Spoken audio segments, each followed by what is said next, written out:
the idea of the meal in a pill.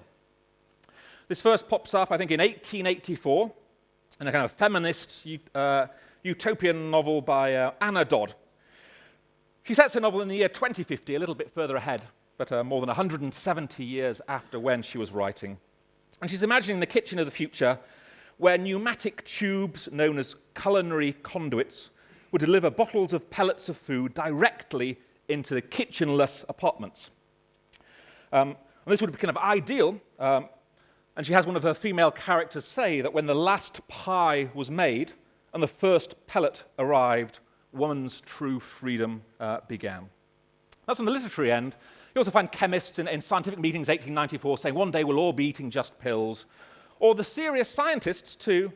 Let's take Arthur Bird, 1899, he's writing, in his book calling Looking Forward, a dream of the United States of the Americas in 1999, where one finds the following prediction.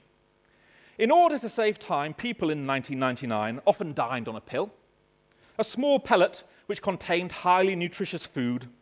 They had little inclination to stretch their legs under a table for an hour at a time while masticating an 8-course dinner.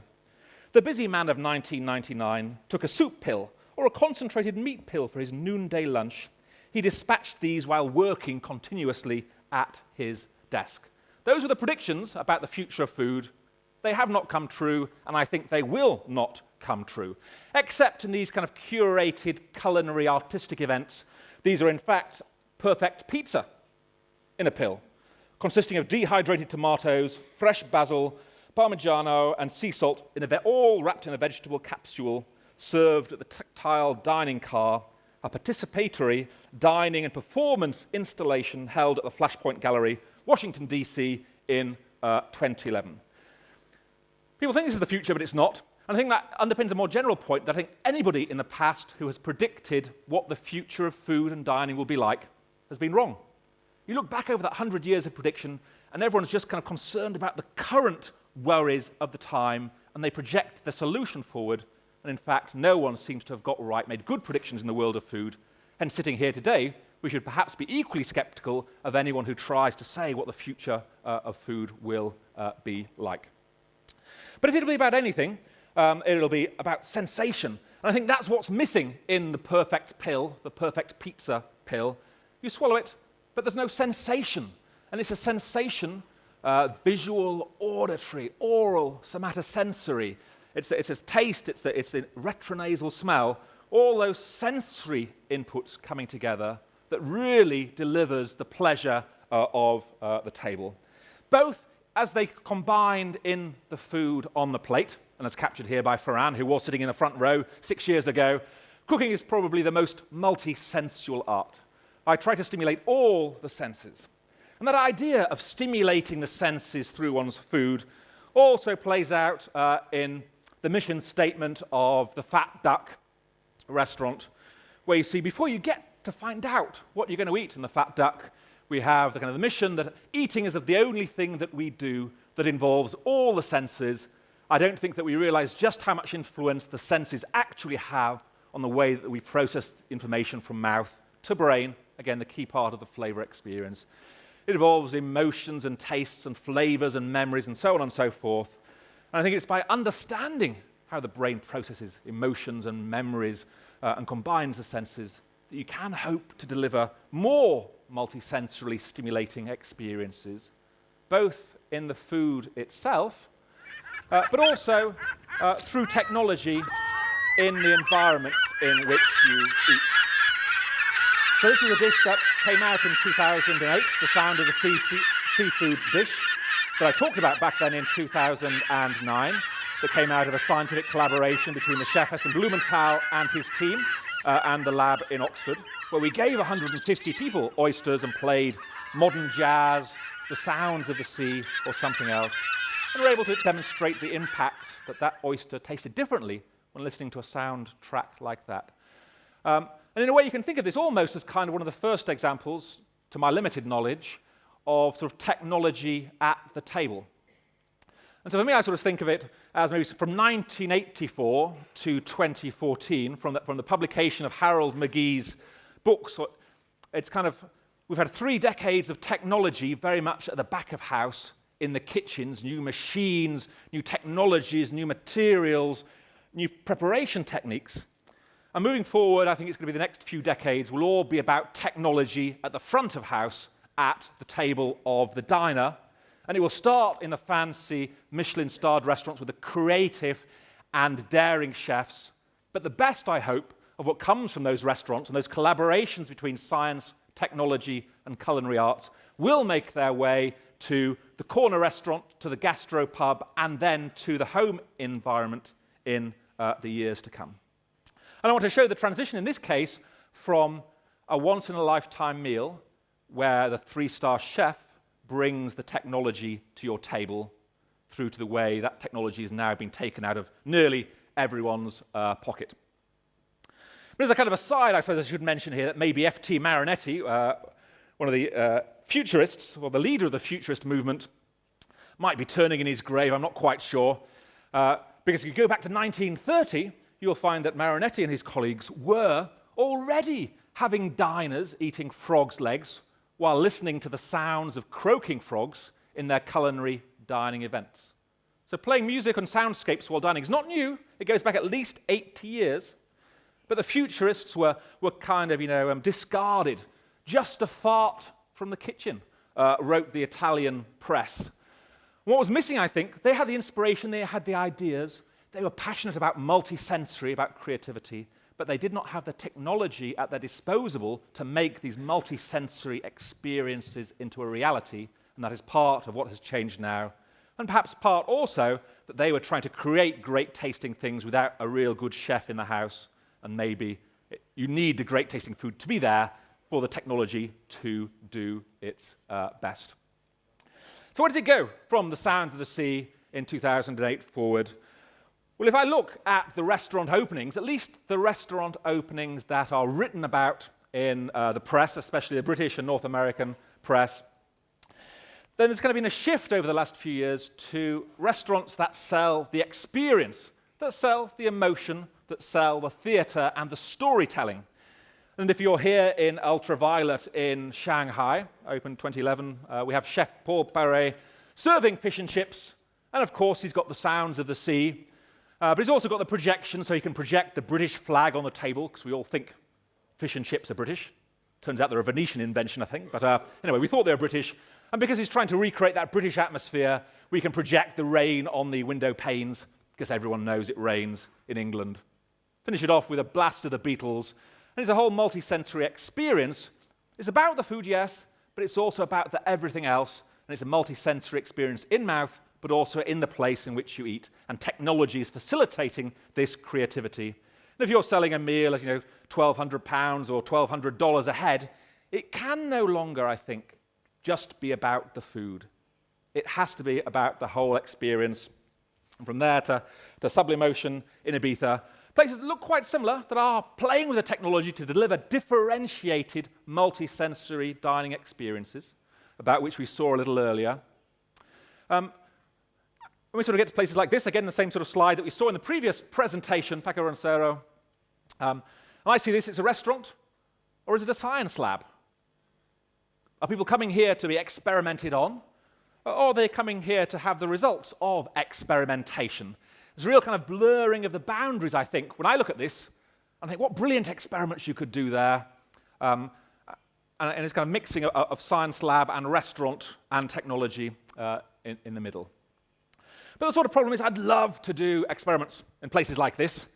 But if you're running a successful, popular, Michelin-starred restaurant, you're not going to want to turn over your space to the scientists to do measurement. That will spoil the experience of your diners.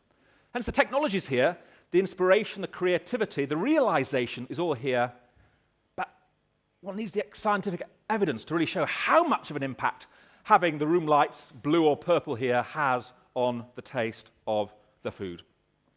And that's where, for us, we have kind of switched a little to take experience design out of the restaurant for a while and link it to branded things. So here we have a pop-up in London. Everyone arrives, 500 people. You get a glass of whiskey, a scorecard, and we take you through three different experiences. You start at the top, and you have to smell your whiskey, taste it, and rate its grassiness on the nose, its sweetness on the palate, and the woody textural aftertaste. We then go to the middle room, whiskey still in hand, scorecard still in hand. We have the tinkling, high-pitched wind chimes. Everything in this room is red, everything is round, all designed to connote sweetness. Rate the smell of your whiskey, rate the sweetness in the mouth, and rate the aftertaste. And then finally we take you to the woody room. We've got wood on the walls, wood on the floor, the smell of wood, a dead tree behind where this picture was taken, and a soundtrack trying to prime the diner towards everything woody we could think of. Woody instruments, creaking woody doors, double bass, probably the sound of wood burning in the fire. As many cues to woodiness as possible, and again, you rate your whiskey, and we want to know how your experience changes. And with this, with 500 people, 15 minutes, you can show that even though you know it's the same drink in your hand, the grassiness will be much greater in the green room, sweetness is brought out in the red room, and the woody textural notes in that glass of whiskey are about 15% stronger in the room at the bottom. These effects, when you know what's in the glass, if I were to give you a different glass each time you went to a different room, I predict the effects would be even bigger still. And maybe the insights from this can then be fed back into the dining experience. I could mention places like L'Enclume in the Lake District, one of Britain's top restaurants, who now serve their whiskey from a wooden tray based on this experience, because they know it will make the drink taste that little bit better. We've also heard yesterday about art and food, and we have a chef working in the lab, a Franco-Colombian chef called Charles Michel, Bocuse trained originally. And he's been thinking about this too, about the art, and why is it that chefs are not considered generally as artists. And for him, the moment of inspiration was going to the Museum of Modern Art in New York, looking at this painting from Kandinsky, painting 201. It actually hangs the other way up, but he thinks the mushrooms look best that way. But there it is, hanging in the Museum of Modern Art. And he read the side panel about the artist, trying to communicate emotion directly through color. And he wondered whether he, as a chef, could do the same thing. And this is his response. It's kind of Kandinsky on a plate. Maybe a mere poor replica, but nevertheless gets into questions about art on a plate. What are you trying to do? Why? And whether chefs can be artists. He certainly thinks that one can. You might eat this dish directly from a canvas. You might eat it while listening to the same music, Wagner's Lohengrin, that Kandinsky painted the painting to. And you might also eat the dish with a paintbrush. After all, you're eating a painting, so why not eat it with a paintbrush? Wonderful textured on your lips, very sensitive part of the body, scented with a bit of truffle oil, and it can be a great experience. And one that by putting art on the plate also has a commercial value, in that if we serve a pared down version of that dish here to 160 diners in a dining room in Oxford, then those who are served the Kandinsky-inspired presentation on the left would pay twice as much for exactly the same 31 ingredients as those who are served just the regular tossed salad. And sure, there's more effort on the left. It took the chefs a little bit longer to prepare it, but I think in terms of the value added, it suggests that we really do eat with our eyes, and that the visual arts might provide lots of interesting ideas and directions for how to arrange and plate the food in a restaurant. And that was a real experiment with real people eating real food in the lab or in a dining hall. But you can also do this kind of work online, and this is kind of another use of technology in food design and experience design, but a technology that's not necessarily seen by the diner. And this is one area that's getting us very excited at the moment. Here we have a plate, the signature dish from Albert Landgraf in a piece in Sao Paulo. I'm talking about how you do work together. I've never met him, I've never spoken to him, but I'm sure he does exist. I can see his website, but we can collaborate on this. He sends us pictures of his signature dish, and we see that and think, wow, how visually impressive. red onions, tapioca, vinegar, some spuma, and little bits is the non-chef's description. And what grabs me is the use of color. What grabs me is the fact that all the onions are pointed away from the diner. You ask the chef, why did you plate the ingredients that way? It's kind of intuition. It just feels right to me. But are the intuitions of the chef necessarily and always right about how their food might look best and hence be judged as most valuable?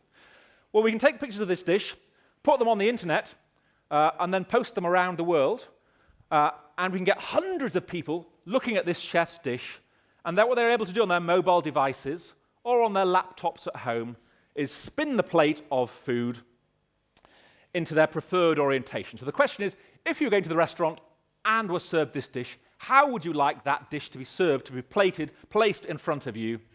And here we see the results collected over an hour, one evening, of 300 potential diners, each dot a person.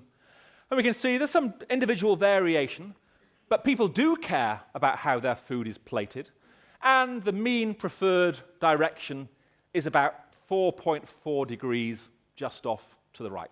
So close enough to 12 o'clock that the chef need not worry in this case. But now we can put potential dishes up online, and by the next morning have the results of hundreds of potential diners about what works, what does not work. The diner themselves may never see the science, the technology behind the way the food is plated, but I think it's a really exciting way to move forward about dish design. What we can then do is create a whole world of Albert's dishes. We can have the onions pointing to the left, we can have them pointing in, we can have just a single onion, and again we can collect responses from hundreds of potential diners using technology to see what would be the optimal combination of ingredients and orientation. And this for us is kind of an exciting way forward. I'm putting lots of dishes up there now. We have an exhibit at the Science Museum in London where we've already had about 2,500 visitors over the last month who've been spinning various chefs' plates and trying to extract the generalizations about what people really like to see on the plate. And here's a dish that's playing at the moment. Not very exciting in its way, but it is to me. I hope I've got my translations about right. This is a bitter, sweet, salty, and sour, served by chef Joseph Youssef, who pops up in Maida Vale in North London at the moment. And this is a dish that was based just on an experiment like the one I just showed you. We asked people around the world, what is the color of salt? What color does your mind wander to when you think of sweet? How about bitter and salty? And with the results of maybe 500 consumers around the world, we could pass generalizations to the chef, who then thought, how can I take those colors and turn them into a tasty, espherified spoon, the amuse-bouche? These come to the diner on the table, plated in any order, randomly. But the task for the diner is to say, this is your starter. The chef recommends you go salty, bitter, sour, and then sweet. It'll taste better that way, but you have to use your eyes in order to arrange those spoons so that you get them in the right order. And about 80% of people will pick it right, saying that salty is white, that bitter is browny black, that sour is green, and that sweet generally tends to be red. So here is how the chef's using these dishes, and we're now putting these dishes up online over the last few days, getting more people's responses, to see whether we could optimize the kind of synesthetic communication with the designer. The technology is there, but not seen. And also with designers working on plateware, prototype plateware of the future. And here we have 5 plates designed by Jeling Deng at one of the design schools in London. So now we've got color, but we've also got shape, because tastes have shape. Sweet is round, bitter is angular, sour is angular and asymmetrical. And again, this designer is taking the insights collected by the technology online and putting it into the plateware that may be realized in the future to deliver a certain kind of taste. But I want to finish by thinking about the technology that's much more obvious, that is at the dining table. And this came up before. The fact that a number of chefs now are complaining, are even banning diners from using technology in their restaurants. Aston Blumenthal just put in place last month a policy. You can take photographs of the food, but not if it starts to disrupt anybody else's enjoyment. Other chefs in the UK have banned technology outright. You come here to eat my food, I've prepared it so it'll be just right at the moment you get to taste it, and if you spend 5 minutes getting the perfect shot, it won't be as enjoyable, hence no more. And if I see the research showing that in a home environment, those who eat with the technology on, with the TV on in the corner of the room, will eat 30% more food than those who have the technology turned off. That's a scary statistic about how technology can distract us from eating. And I sort of wonder how much more distracting these handheld devices are than the TV, and hence how much more we might end up eating. But the challenge for us is to say, let's not ban technology altogether. That won't work in the long term. But can we reposition that technology so it enhances the experience of the diner? This is the technology at the table. And it could be something as simple as this. Just take your tablet and turn it into a plate. Why not? Some of the tablets now are waterproof. If you know the color of the plate matters, if you want to tell stories, well, you can go to one of the fancy restaurants to experience that, or you could serve your own seafood on a shimmering sea, and then you can stick this in the dishwasher, and you should all be okay. Probably finger food is better than, a steak might have some long-term consequences, but it's a whole repositioning of technology to enhance the dining experience, to deliver multi-sensorily rich experiences, and not, as I see so much of the technology coming out of some parts of the Far East, about telling you, eat less, eat more slowly, don't do that, put your fork down. That's what some of the technology does, and we think technology will not be incorporated into everyday dining unless it makes the whole thing more pleasurable, which could be that, or it could be something like Arzak's kind of multi-sensory plateware designed by Philips. In fact, a number of the electronics manufacturers working in this space behind the scenes, and some of their creations coming out in the restaurant. Or it could be like this. We've heard about augmented and virtual reality. And here, the Oculus Rift. You can't quite see her legs on here, but anyone who advertises their technology with a pretty girl, you sort of wonder, do they really believe in the technology itself, or are they trying to distract you somehow? But no doubting, you could use this technology in order to experience what it would be like to eat cake on Mars. No one tells you quite why you'd want to do that, whether it would be an enhanced experience, but certainly it's possible. People playing in the space of technology, inspired by the top modernist chefs, and thinking how to translate it into a more mass market version. In our own version, we don't like this, but instead we work with Katsuo Okajima in Japan, who has a room probably as big as this, full of postdocs and researchers, making this kind of augmented reality displays. So here we have the Amazon headset from Sony. You can buy on Amazon less than $1,000. You can watch your movies in high definition, put your headset on, and then we have the original sushi on the left, the augmented reality sushi on the right. And if you just see the texture on this virtual sushi on the right, you can see how the diner puts their hand over the food, can change the texture, change the fish. They can pick up that food, they can bite into it, and they will still see the new fish. So at some point, not so long away in the future, when we've fished the seas to extinction of some of our favorite fish, who knows whether we might not be having the augmented sushi experience to recreate something about our youths and those great fishes that used to swim in the sea, but that no longer do. Technology at table. So far, this one just in the research lab. But the question is, how can a creative chef take that idea and turn it into a great, memorable experience for their diners?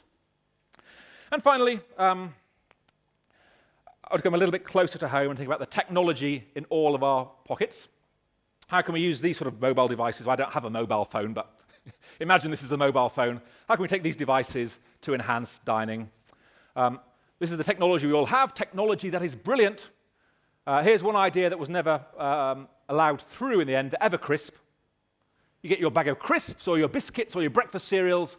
They are not quite as crispy and crunchy or fresh as you'd like. Download the app, and every time you bite in, you get a crunch, a sonically enhanced crunch that's built on the sonic chip research and will taste better because it sounds crunchier in mouth. That one didn't make it to market, but another version that did looks like this. We're in the House of Wolf restaurant in North London, just closed down last month or two ago, sadly. At the end of 2012, we had a culinary artist, Caroline Hopkinson, delivering a multi-sensory dining experience for a month. One course at least for each sense, some without your hands, some blindfolded, some with earplugs. And the one that is of interest to me for now is this, the sound dessert, the sonic cake pop. A dessert that comes to the table, and you'll see on the menu here we have a telephone number. If you want to make your dessert taste sweeter, dial 0845 680 2419. If you want to make your dessert taste a little bit more bitter, a little bit more amargo, then dial 0845 680 24 something else. What does the diner do when eating their sonic cake pop? Here we have a diner in the House of Wolf eating this bittersweet chocolate lolly, bitterness and sweetness. But the chef doesn't know quite what taste world the diner's living in. This diner has dialed in using their handheld pocket technology, and we've gone from the 3 Michelin star chef bringing the technology from the kitchen to the diner, taking their own technology out to enhance the dining experience. And the question is this the bitter soundtrack or is it a sweet soundtrack? That's one sound the diner might dial up. And here is the other. The more bitter, more sweet? Any guesses?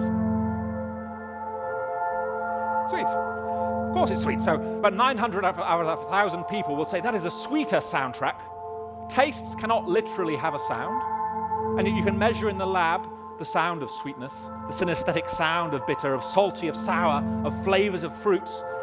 Pass those insights from the science lab to the creative sound designer, and they can make soundscapes like this that can then be downloaded in the dining experience, and this sound will make that dessert taste 5 to 10% sweeter than listening to the other soundscape. It's a digital seasoning without any calories in the corner restaurant. Exciting way forward, I think, potentially. And finally, what started at the Fat Duck that moved across London to the House of Wolf restaurant finally went mainstream a couple of months ago when British Airways in November launched their digital seasoning menu. So passengers on long haul now, when they have made their meal selection in the air, can now tune into one of the tracks in the headset, and they will have music that matches the taste and enhances the taste of the food. Something that we can all enjoy going long haul, and even if we never fly very far, we could all enjoy through the explosion of sensory apps that are coming out into the marketplace. Things like the Häagen-Dazs Concerto app. Go to your corner store, buy your tub of ice cream, bring it home, scan the lid with your mobile device. Amazingly, you'll see some musicians playing on top of your tub of ice cream. They'll play for 2 minutes and wrap up. Once they have wrapped up, that's the time when your ice cream is ready to scoop. So it's technology together with brands in the in-home dining experience, and I know of many, many other brands of ice cream, of tea, of wine, of champagne, who also are using these kind of sensory apps now and technology to enhance the home experience. And I'll leave you just bringing it all together in what I think is the world's biggest wine tasting experiment. So in May of this last year, together with one international Rioja winemaker in the South Bank Centre in London, we had 3,000 people coming in. We gave them a glass of Rioja in a black tasting glass, so they could not see the drink. How does a wine taste? How sweet, how fresh, how fruity? How much do you like the wine? We ask people. We then turn the lights to red, because we know that red is sweet. That will bring out the fruitiness in the wine by about 10 to 15%. We then turn on the music. This is sweet music, and that will nudge the sweetness and the fruitiness in that wine even higher than the red lighting by itself. And then, if you don't like the wine too fruity, and maybe you prefer a fresh wine instead, and here we have 3,000 people tasting exactly the same wine, with the sour music and the green lighting. Both we have tested online and in the lab, so we know they bring up sourness, and people rate this as a fresher tasting wine instead. So no matter what taste world you live in, I think technology can increasingly help to add seasoning to what we eat. That for us, the most exciting things are going on at the interface in what is the Formula One, kind of the modernist restaurants, at the interface between the technology, the design, the culinary artistry, and the measurement science. But what works there, I passionately believe, will trickle down to the aeroplanes, to the corner restaurant, to the gastropubs in a year or two's time.